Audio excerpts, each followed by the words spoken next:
Hello everyone, in this video we are going to do infinite scrolling in React, and we're going to be calling a simple API with Axios to test it out. So let's go ahead and get started. I'm going to cd into my desktop, and then I'm going to npx create React app, and I'm going to call it infinite scrolling. Okay, and I will see you when it's done. I'd also really appreciate it if you subscribe to the channel for more tutorials, and like the video and leave a comment, please.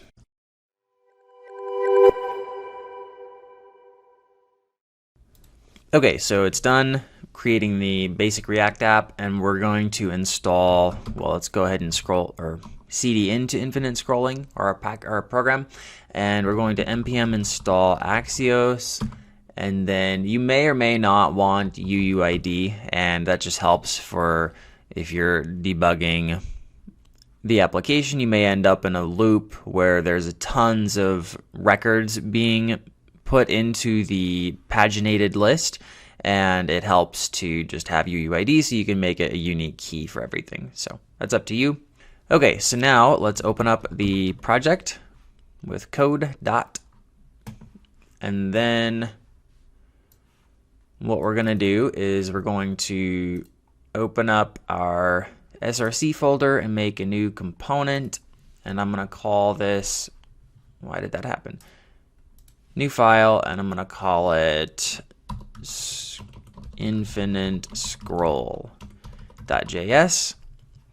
And then the first step is to just get some photos, or just like, well, we're going to use like little rectangles as photos, but we're just going to get some simple API call, and that will count as the first page. So we're going to import React. We're going to need useEffect and useState from React, and then we're going to need Axios,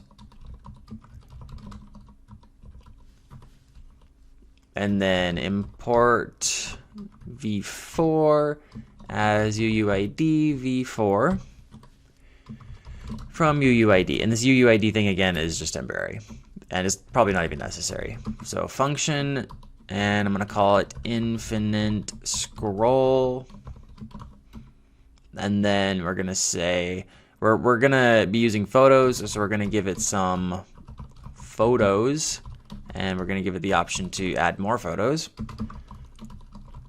We're going to start out with an empty list, so there's no photos, and we're doing pagination, well, kind of.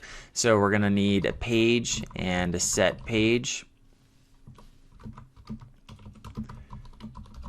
we're going to say the default state is page 1. And then we're going to want to call our get photos function to actually get all the photos. And so what we're going to do is we're going to say const get photos equals, and this is going to be an async function because it's going to call an API. And you could do the promise, or I'm going to do the async await, and so we're going to do it in a try catch. So we're going to say try and let photos retrieved equals await axios.get. And so this is just going to make an API call, and we're going to call https JSON placeholder.typecode.com/photos, and then we're going to say page equals, and then page, which will be page 1. So, oops, page, and we're going to limit it to 10. So we're going to get 10 results, and we're going to store it in the photos retrieved. And so then if photos retrieved, we can set the photos to the existing photos plus the new photos. So photos, and then photos retrieved, and Axios typically stores this in the results in a data object, so photos retrieved data. Okay, and then, oops, I got an extra dot. Okay, so otherwise, if there's an error, we'll catch the error and console.log error getting photos. Okay, so we have our get photos function, and now we just need to call it. And we only want to call it once, and so we can do that in a useEffect. So useEffect, and we're just going to say get photos. And then because we only want to call it once, we'll just add an empty array for the dependencies. So this should work almost. We just have to return something. So I'm going to say return, and we're going to return a div. And I'm going to say, let's see here, photos.map photo. Then we're going to say div key equals UUID4, and I don't think this was necessary. I was just debugging, so you can just use photo.id if you want. And anyway, we're going to say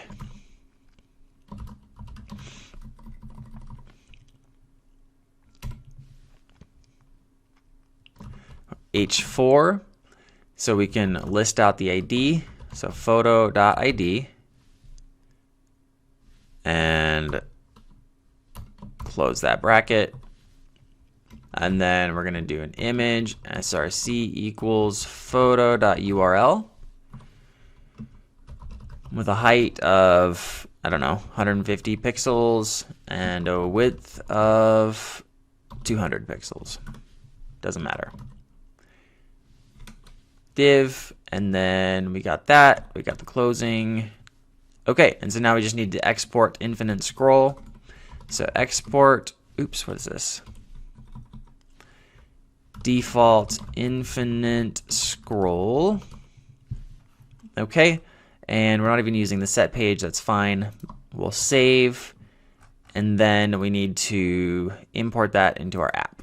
So over here, we're gonna say, underneath here, we're just gonna put infinite scroll. And you can see that it auto imported it for me. So import infinite scroll from its location. So let's save that. And then let's start the app. So npm start.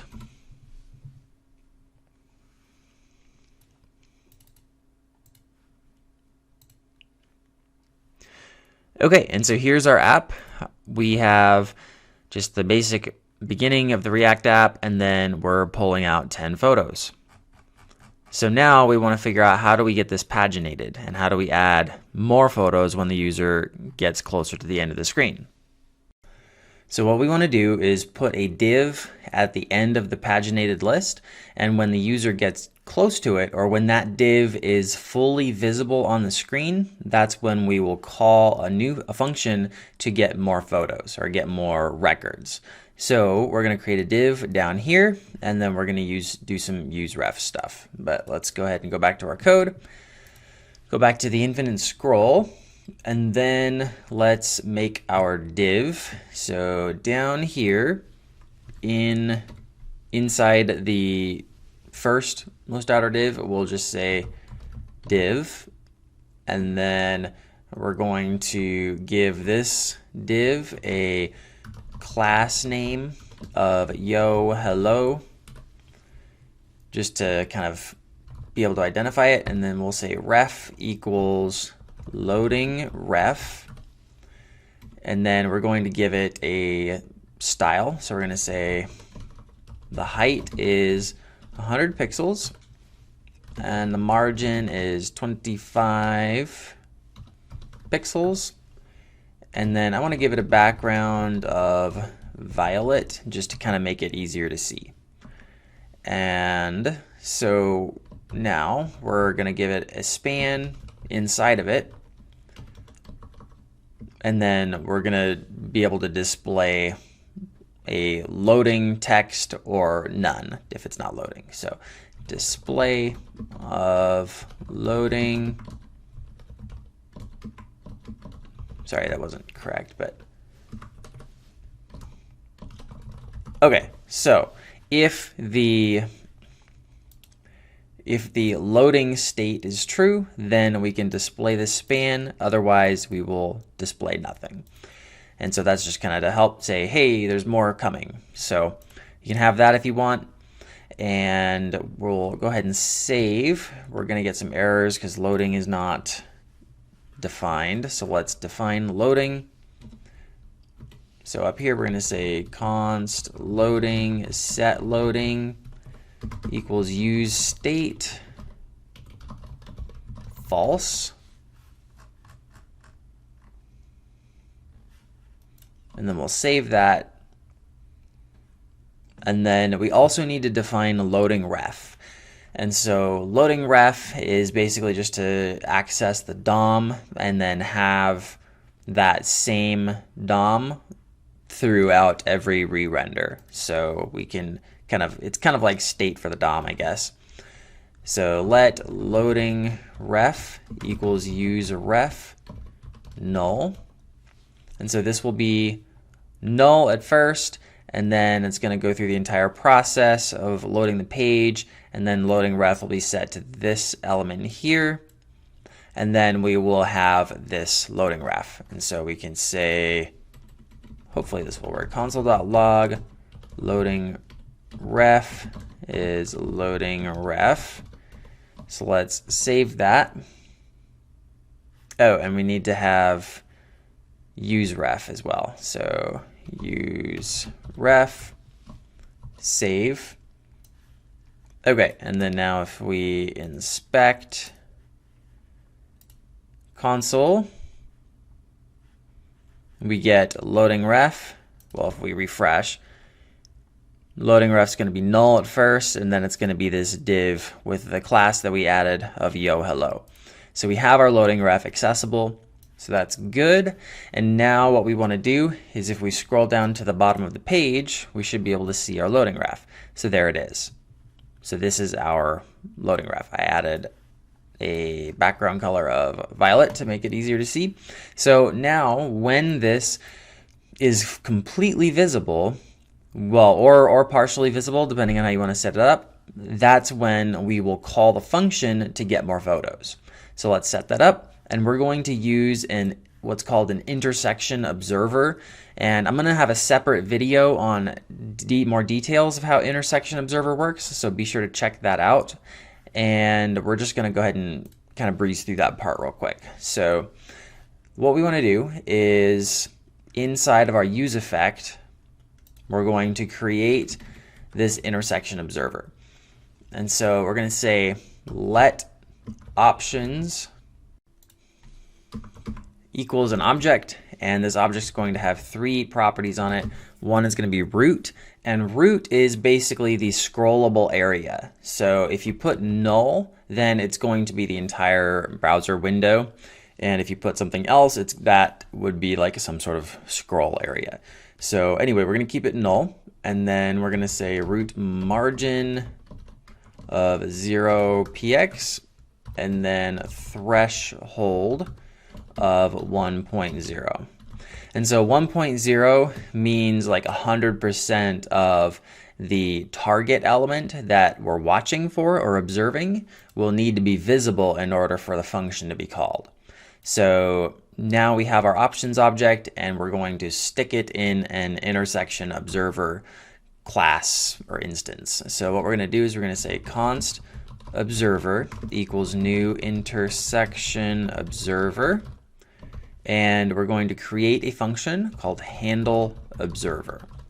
And then we're going to give this intersection observer the options that we just set. So options. So this handle observer function gets called whenever whatever target element is fully visible within this scroll area. So hopefully that makes sense. So what we're going to do is we're going to create this handle observer function.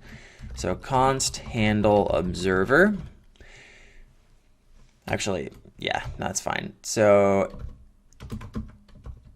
entities and observer. and then we're going to say console.log time to get more photos. Okay, and then so this function is going to be the one that gets called, and now we have to figure out, okay, well, what are we looking for? And so, like, what needs to be 100% visible in this intersection observer? And so the answer to that is our div that we created down here. And so that's why we're going to say, that's why we have this loading ref. So we're going to say observer.observe the loading ref.current. And so basically, whenever we see this loading ref, this 100%, then we call this handle observer function. So, and right now it just says time to get more photos. So we'll hit save, and then let's refresh. And so now we can see that our loading ref exists. And if we scroll, as soon as this is 100% visible, it just calls time to get more photos, or handle observer. So you can see that it's getting called every time it's 100% visible. Okay, so now this function, this handle observer function, just needs to get us all of our photos. One thing that I want to point out is that this handle observer function gets called not just when the div that it's watching goes into view, but also when it goes out of view. So it goes into view, it calls the function, out of view calls, in the view calls, out calls. And so this allows us to create sort of like a toggling effect. And so basically what we want to do is we want to use the Y value of this div to determine whether or not to load more photos. And so what this function is going to look like, this handle observe function, is we're going to use Y as like a toggle. And it's kind of hard to explain, so I'm going to just write out a little bit of it, and then I'll explain it after we've written it. Okay, so in the handle observer function, what we're going to do is we're going to get a value for Y. So we're going to say const Y equals, and it's going to be entities, 0 dot bounding client rect dot y, which is the top of the rectangle that it's observing. And so we have the y value of, so like where the top of the rectangle is located that it's watching, and then we're basically going to say if the previous y is greater than the current y, then we want to get the photos. So get photos, otherwise do nothing. And you can just do console.log if you want. Okay, so if the previous y is greater than the current y, then get the photos. And then regardless of whether we get the photos or not, we want to set the previous y to the current value of y. Okay, so we're going to save that. I don't know if I've set up previous y or not yet. I have not. Okay, so what we're going to do is we're going to say const prev y and set prev y equals use state with the default value of 0. And so we're setting y to something. Let's see what it is. So console.log current y, set to y, and then we can also say prev y is equal to prev y. So we can get a console log to see what these y values are.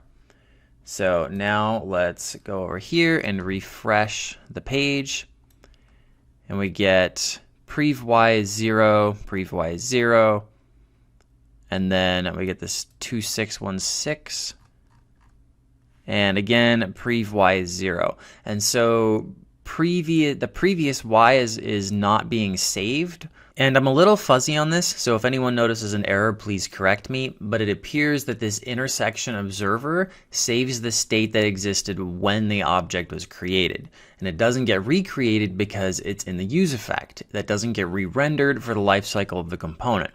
So we need to use useRef for situations like this, and then we're going to store the state values in the useRef. So what we are going to do is we're going to use this useRef here, and we're going to set some refs for the prev y. So we are going to make let's do it underneath this.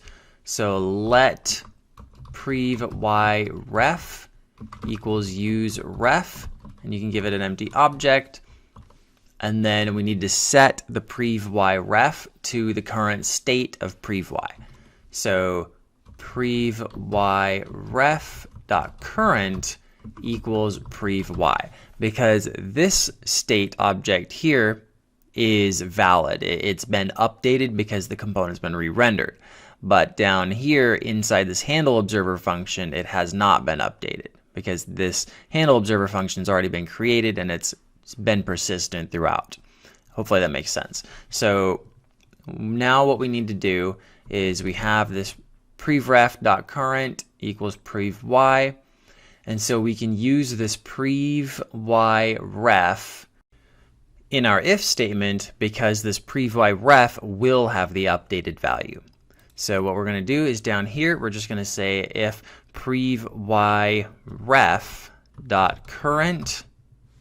is less than y, then we can get the photos. So now let's say actually getting photos, and then we'll save this. And so let's see what we get. Let's refresh. And if we scroll down, we hit this, and we're saying actually getting photos. Okay, so we're good there, but the photos aren't actually showing up.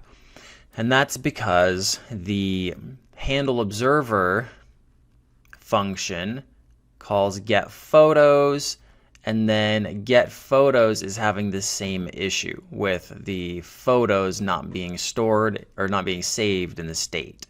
And I'm pretty sure it's because the get photos function that's being called still has the same state because this is inside of this handle observer function where it's being called. So it's not getting the updated state.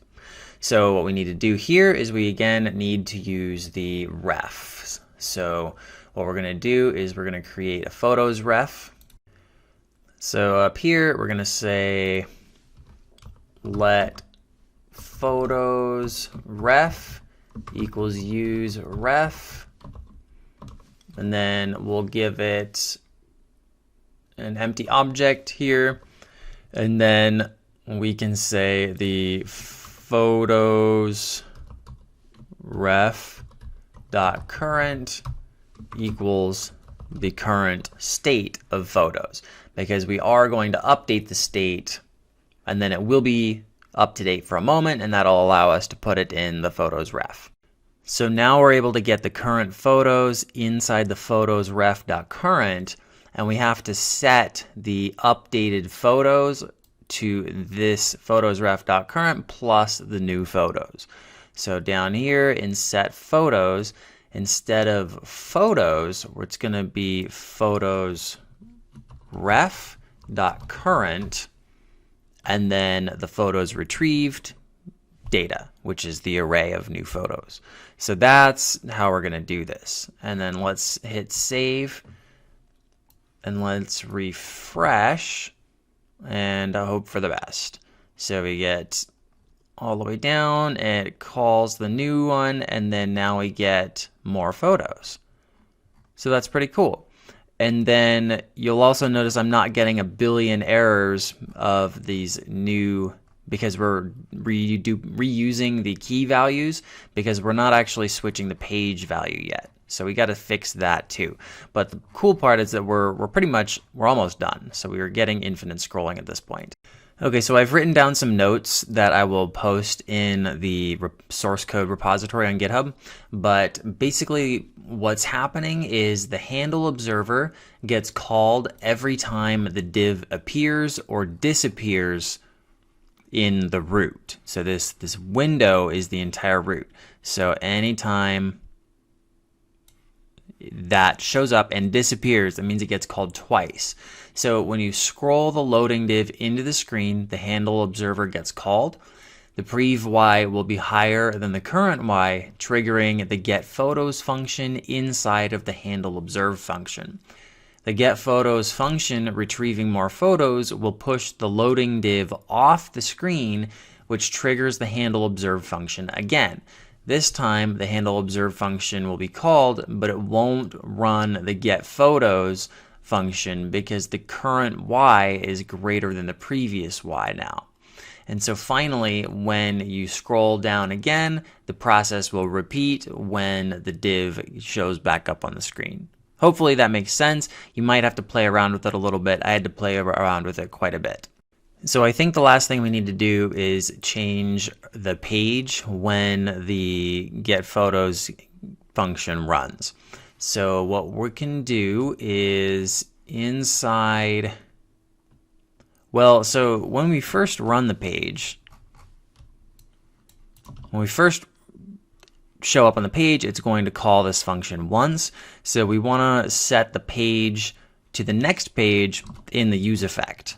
So inside here, we have this useEffect, getPhotos, and then we can set the page to equal, and then because we're dealing with this page inside of the getPhotos, you may want to have the ref, use the ref setup in this page state as well. So I'm going to say page ref dot current plus 1, and then I'm going to go ahead and make a page ref. So let page ref equals useRef. Okay, so page ref has been created, and then we'll say the page ref dot current is equal to the current state of page. And then down here in set page, we're going to set it to the next page because getPhotos was called. And then inside the handle observer, we're going to want to set the page again. So because the getPhotos function runs here, so we're going to say set page equals to page ref dot current plus 1. And then we have the actual page here. So I think that should be everything. So let's give it a save. And then let's refresh. And hopefully it works. So we got IDs up to 10. And it's still giving me 1. So what we need to do is go back to our code, and instead of page, we need page ref dot current. So now let's try saving it. Okay, I'm gonna go up to the top, refresh. Okay, so we get 1, 2, 3, 10, and then 11, 12, 13 to 20 to 21 to 30. So I think we are good. So that is infinite scrolling with React. Thank you for watching the video. Please subscribe to our channel and click the bell to be notified when we release new tutorials. Also be sure to like the video and leave a comment to let us know what you think. Lastly, check out the link or links in the description. We usually create a blog post to go with the tutorial, and we might have a newsletter or course or something to check out as well. Have a good day, and I'll see you next time.